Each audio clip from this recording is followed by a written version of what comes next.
Good morning বন্ধুরা, সবাইকে সুপ্রভাত। সবাইকে সাফল্যের দিশা ইউটিউব চ্যানেলে স্বাগতম। আজকের 16ই মার্চের কারেন্ট অ্যাফেয়ার্স নিয়ে আলোচনা করব।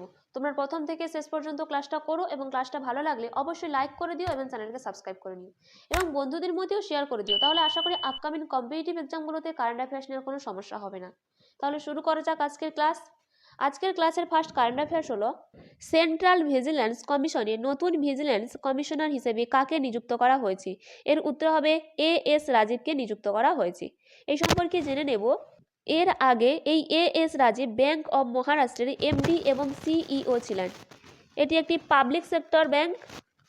সিভিসি কেন্দ্রীয় ভিজিল্যান্স কমিশনার এবং 2 ভিজিল্যান্স কমিশনার সহ একটি 3 সদস্যের সংস্থায় পরিণত হয়েছে।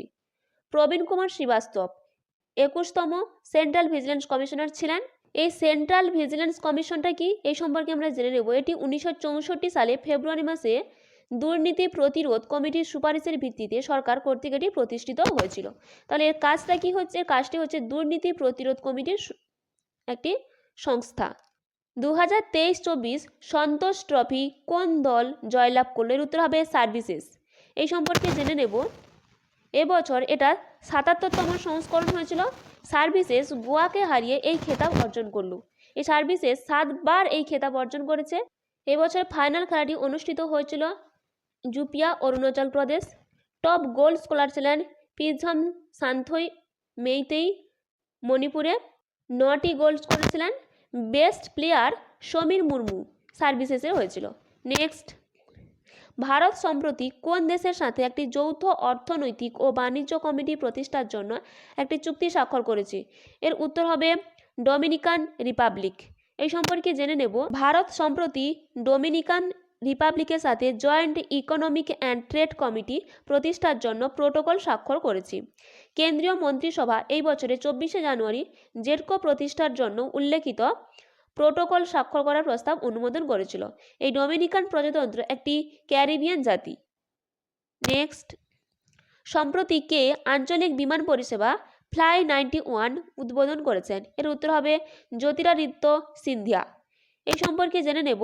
কেন্দ্রীয় বেসামরিক বিমান পরিবহন ও ইস্পাত মন্ত্রী জ্যোতিরাদিত্য সিন্ধিয়া একটি আঞ্চলিক বিমান পরিষেবা ফ্লাই 91 উদ্বোধন করেন এবং গোয়ার মনোহর আন্তর্জাতিক বিমানবন্দর এবং লাক্ষাদ্বীপের আগত্তি দ্বীপপুঞ্জের মধ্যে প্রথম ফ্লাইটটি চালু করেন। এয়ারলাইন ফ্লাই 91 18ই মার্চ বাণিজ্যিক পরিষেবা শুরু করবে। এই ফ্লাই 91 হল একটি গোয়া ভিত্তিক এয়ারলাইন। এর এমডি এবং সিইও হলেন মনোজ চাকু। নেক্সট, এক্সারসাইজ কাটলাস এক্সপ্রেস 2024 কোন দেশে আয়োজিত হয়েছিল? উত্তর হবে সেসেলস। এই সম্পর্কে জেনে নেব। বহুজাতিক মহড়া কাটলাস এক্সপ্রেস 2024 পোর্ট ভিক্টোরিয়া, সেসেলস 26শে ফেব্রুয়ারি থেকে 8ই মার্চ 2024 পর্যন্ত আয়োজিত হয়েছিল। ভারতীয় নৌবাহিনী জাহাজ INS এর প্রতিনিধিত্ব করেছিল। এই মহড়ায় 16টি দেশ অংশগ্রহণ করেছিল। ভারতীয় নৌবাহিনী 2019 সাল থেকে এই মহড়ায় অংশগ্রহণ করছে। পূর্ব আফ্রিকান উপকূল এবং পশ্চিম ভারত মহাসাগরে কৌশলগত জলসীমায় সামুদ্রিক নিরাপত্তা ও সহযোগিতার প্রচার করার জন্য এই কাটলাস এক্সপ্রেস 2024 এই বহুজাতিক মহড়া অনুষ্ঠিত হয়। নেক্সট, 2024 সালে মার্চ মাসে কাকে জাতীয় তপশিলি জাতি কমিশনের চেয়ারম্যানের পদে নিযুক্ত করা হলো? এর উত্তর হবে কিশোর মাকওয়ানাকে। এর সম্পর্কে জেনে নেব। 11ই মার্চ 2024 নতুন দিল্লিতে কিশোর মাকওয়ানা আনুষ্ঠানিকভাবে জাতীয় তপশিলি জাতি কমিশনের চেয়ারম্যানের ভূমিকা গ্রহণ করেছিলেন। কিশোর মাকওয়ানাকে ভারতের রাষ্ট্রপতি ভারত সরকারে NCSC এর চেয়ারপারসন হিসেবে নিযুক্ত করেছিলেন। 2004 সাল থেকে তৎকালীন SC এবং ST জাতীয় কমিশন 2টি কমিশন দ্বারা প্রতিস্থাপিত হয়েছিল, যেগুলি ছিল national commission for schedule caste NCSC 338 ধারার অধীনে কাজ করে এবং national commission for schedule tribes NCST 338A ধারায় এখতিয়ারের অধীনে কাজ করে। এছাড়া NCSC সদস্য হিসেবে দায়িত্ব গ্রহণ করেন লব কুশ কুমার। এটা একটি গুরুত্বপূর্ণ স্ট্র্যাটেজিকে। নেক্সট, কোন রাজ্যের রিয়াবান রসুন GI ট্যাগ পেলে? উত্তর হবে মধ্যপ্রদেশে। এই সম্পর্কে জেনে নেব। এই রসুনটি রিয়া-1 সিলভার রসুন নামেও পরিচিত এবং অন্যান্য জাতের রসুনের তুলনায় উচ্চতর তেল সামগ্রীর পাশাপাশি স্বাদের জন্যও পরিচিত। নেক্সট, প্রধানমন্ত্রী নরেন্দ্র মোদী কোন রাজ্যে কোচরাব আশ্রম উদ্বোধন করেন? উত্তর হবে গুজরাটে। এই সম্পর্কে জেনে নেব। গুজরাটের সবরমতীতে কোচরাব আশ্রমে উদ্বোধন করলেন প্রধানমন্ত্রী নরেন্দ্র মোদী। এই কোচরাব আশ্রম 1915 সালে দক্ষিণ আফ্রিকা থেকে ভারতে আসার পর মহাত্মা গান্ধী কর্তৃক প্রতিষ্ঠিত প্রথম আশ্রম। বর্তমানে এক স্মৃতিসৌধ এবং পর্যটনস্থল হিসাবে এই আশ্রমকে সংরক্ষণ করা হয়েছে।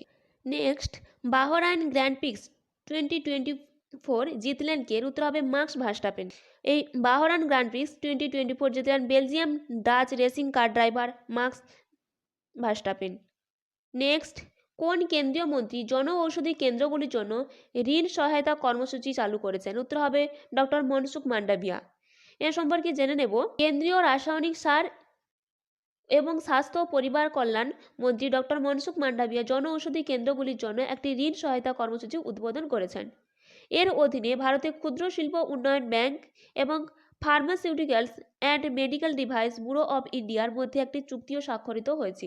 তিনি এটি সম্পর্কিত ওয়েবসাইটটি চালু করেছেন। এই ছিল আজকের দিনে গুরুত্বপূর্ণ 10টি কারেন্ট অ্যাফেয়ার্স। এইরকম গুরুত্বপূর্ণ 10টি কারেন্ট অ্যাফেয়ার্স পেতে অবশ্যই সাফল্যের দিশা ইউটিউব চ্যানেলটিকে সাবস্ক্রাইব করে নিও। আজকের ক্লাসটা এই পর্যন্ত।